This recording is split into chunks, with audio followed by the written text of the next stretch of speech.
I may have mentioned before that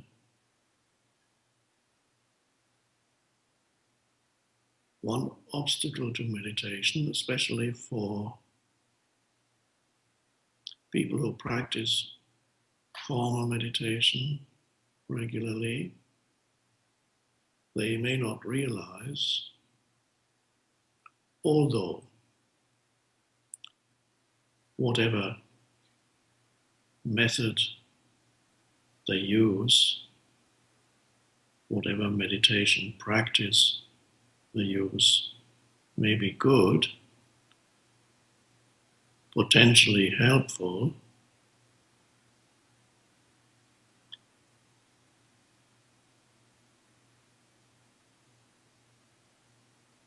there tends to be, however, always an underlying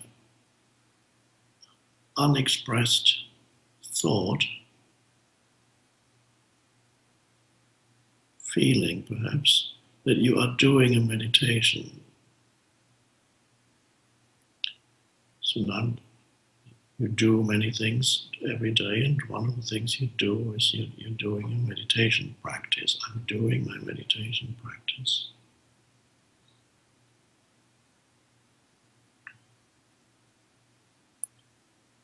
But what is the aim of meditation?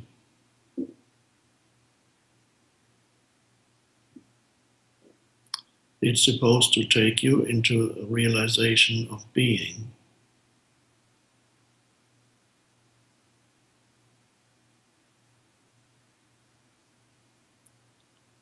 Now we live in a culture, westernized culture, which is not confined to the geographical so-called West these days.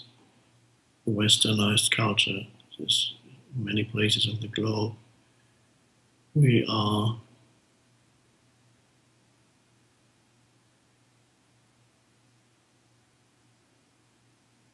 predominantly focused, or almost for many people exclusively focused on doing. So it seems normal that you include, when you start meditating and even continue that practice, becomes part of the idea in your head that this is something that you have to do. There's a doing idea involved.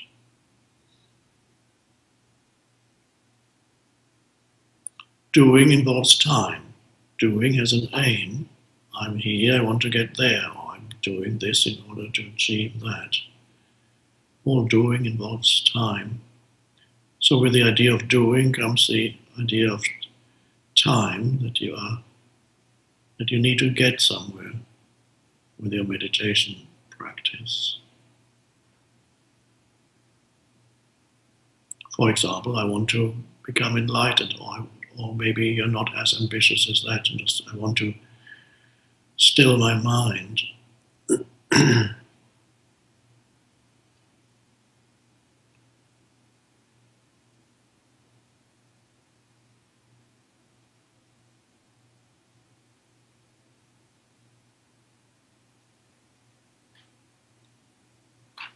Now, meditation is a practice that is meant to give you access to a particular state of consciousness. I call it presence.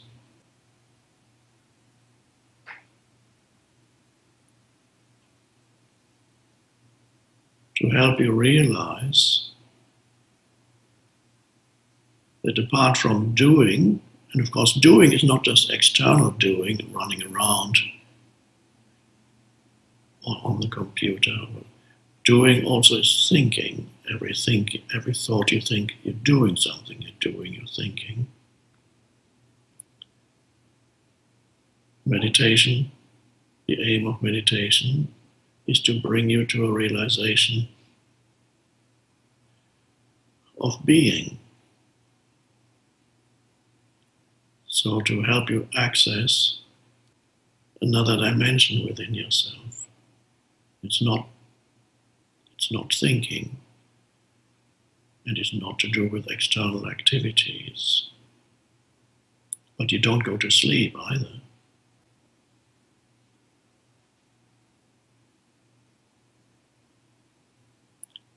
So it's the realization of being, to become aware of your own presence, so to speak, of presence or your presence. These are just words.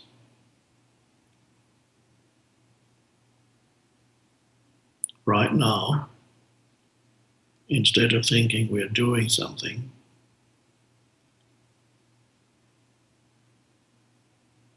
I would suggest that an alternative access point to the state of consciousness that is presence is to let go of all doing,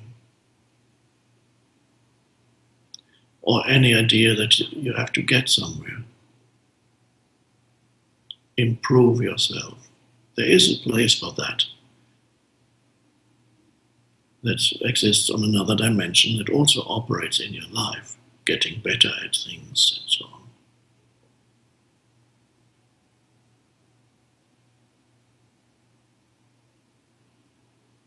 But then there's something else where any kind of doing doesn't really help. If I'm not saying let go of all your meditation practices, if they're used correctly, they can take you into being also. But for many people, there's an underlying, continuously arising obstacle created by the idea that you're doing something and need to get somewhere. So instead of taking you into being, it just creates more doing.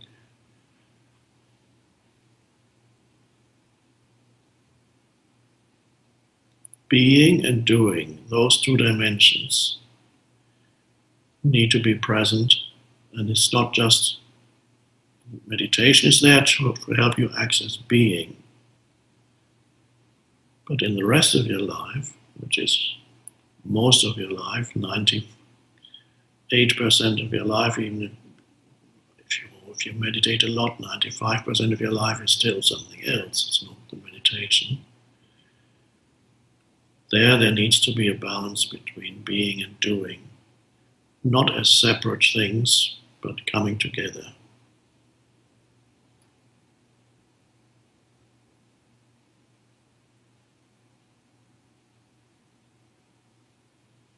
And this is why here I'm not using any technique. And I just want to invite you to become aware of the fact that you are. I wouldn't say that you exist. Of course you exist. But exist, the word itself, comes from Latin. Ex means out. Exist means to stand out. Now that's your body exists, your psychological self with its conditioning and thought processes and emotions exists, it's there, it manifests. Whatever is manifested, not necessarily just through the senses, because the more important part of you can't see through the senses, that's the invisible self, the psychological self, exists, stands out, is manifested. So it's not so much becoming aware of the fact that you exist, but becoming aware of the underlying being that gives rise to your existence.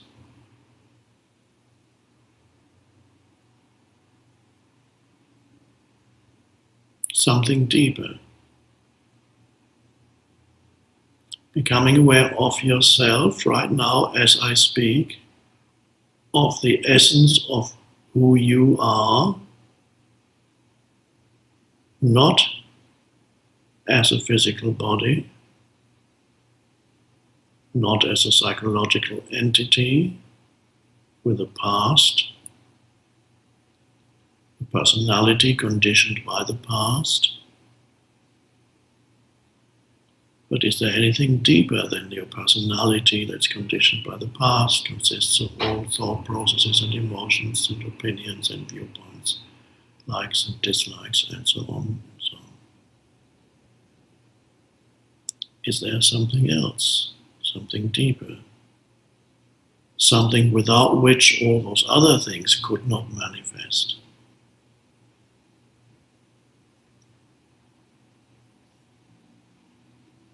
Yes, you can't define it, you can't understand it, there's nothing to understand there. If you examine your historical self, your psychological self, then you may need understanding. You might need to go to a psychotherapist to figure out things that you had not been aware of your psychological self. But here, in that immediate realization of being, I am. There's no doubt about that there is a consciousness here. Prior to whatever arises in that consciousness, there is a presence, a consciousness. Even when I don't think in exact, it's only really when there's a moment of not thinking that I become aware of that consciousness that I am. I become aware of awareness, which is not how it is, it's just language. Awareness, which is who you are, consciousness, which is who you are, becomes aware of itself. There's no duality anymore.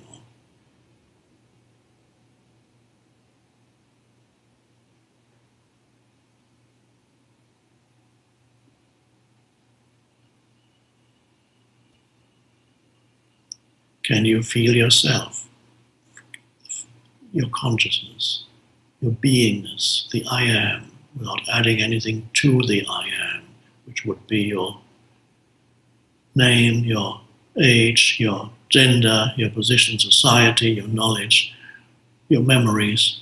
These are all things you add to I am. But I am is the essence. If you can sense that in your daily life, in the background, then you are always connected with being. You're rooted in that deeper dimension.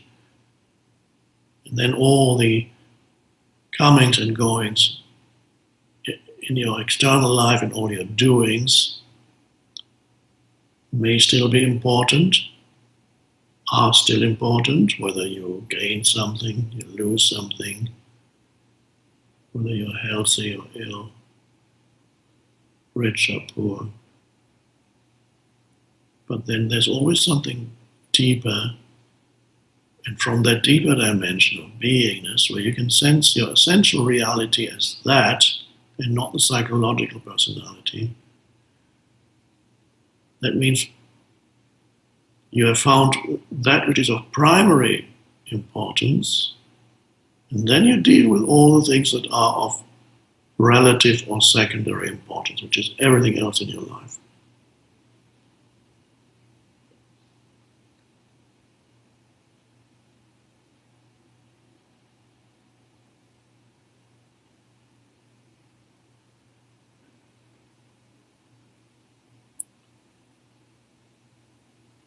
So you are both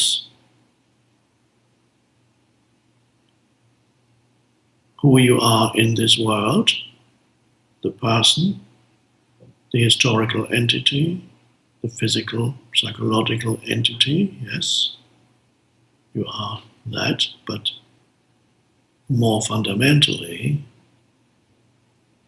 you are the consciousness without which the person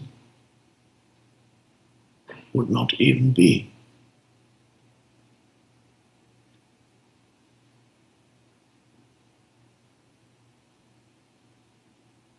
Would there even be a world without a consciousness perceiving the world?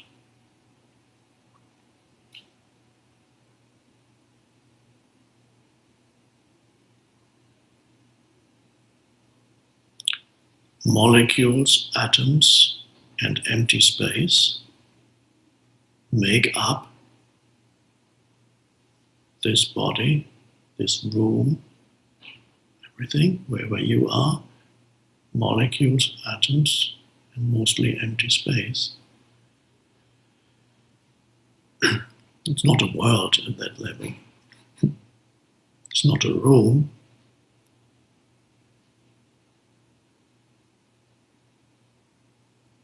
And then consciousness comes and suddenly there's a world.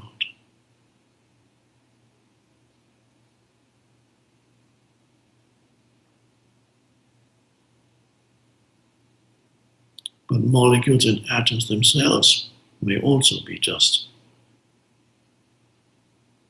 primordial manifestations of consciousness. And ultimately, humans will realize, first of all, through spirituality, through your own spiritual realization, at some point, perhaps even through science. We're not there yet.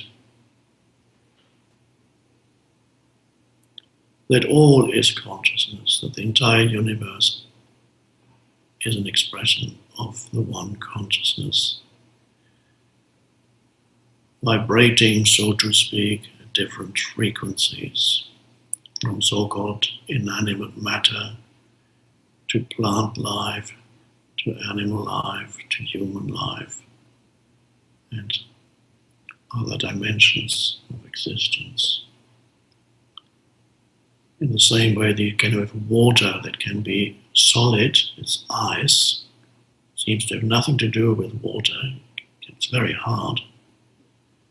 And then water exists as a liquid. And that water can also exist as vapor. The same thing, at least at different frequencies, one could say.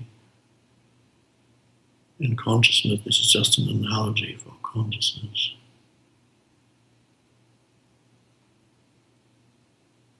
You are essentially consciousness. And then there's a temporary appearance of you as a person, and that's fine. That's part of the miracle of manifested existence, where consciousness breaks up into countless streams.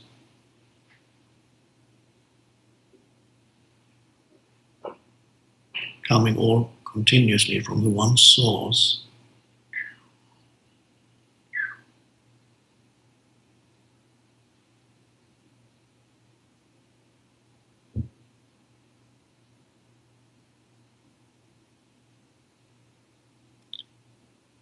To realize yourself as consciousness,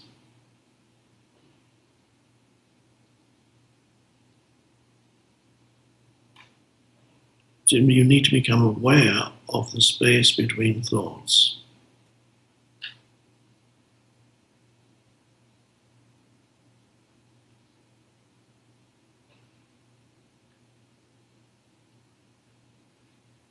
When I stop speaking for brief moments, are you able to stay so present that you do not add any thought to this moment? You add nothing to it. There's just a sensation of, yes, there is still, if your eyes are open, you can still see the screen and can see me or the image of me and hear the words, or if your eyes are closed, you can still hear the words. But what else is there? Something deeper, more vital than whatever appears in your sense perceptions.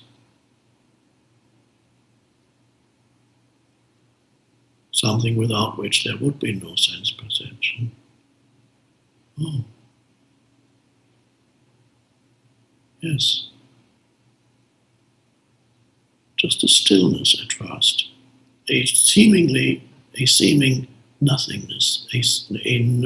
I like that English word, nothingness. The word nothing consists of no thing. An apparent no thingness when you're not thinking. And if you were in a place where it's very totally quiet, nobody is speaking, and your eyes are closed, you can become even more aware of the no thingness. It's just a presence, an underlying presence that has nothing to do with who you are on the level of the person.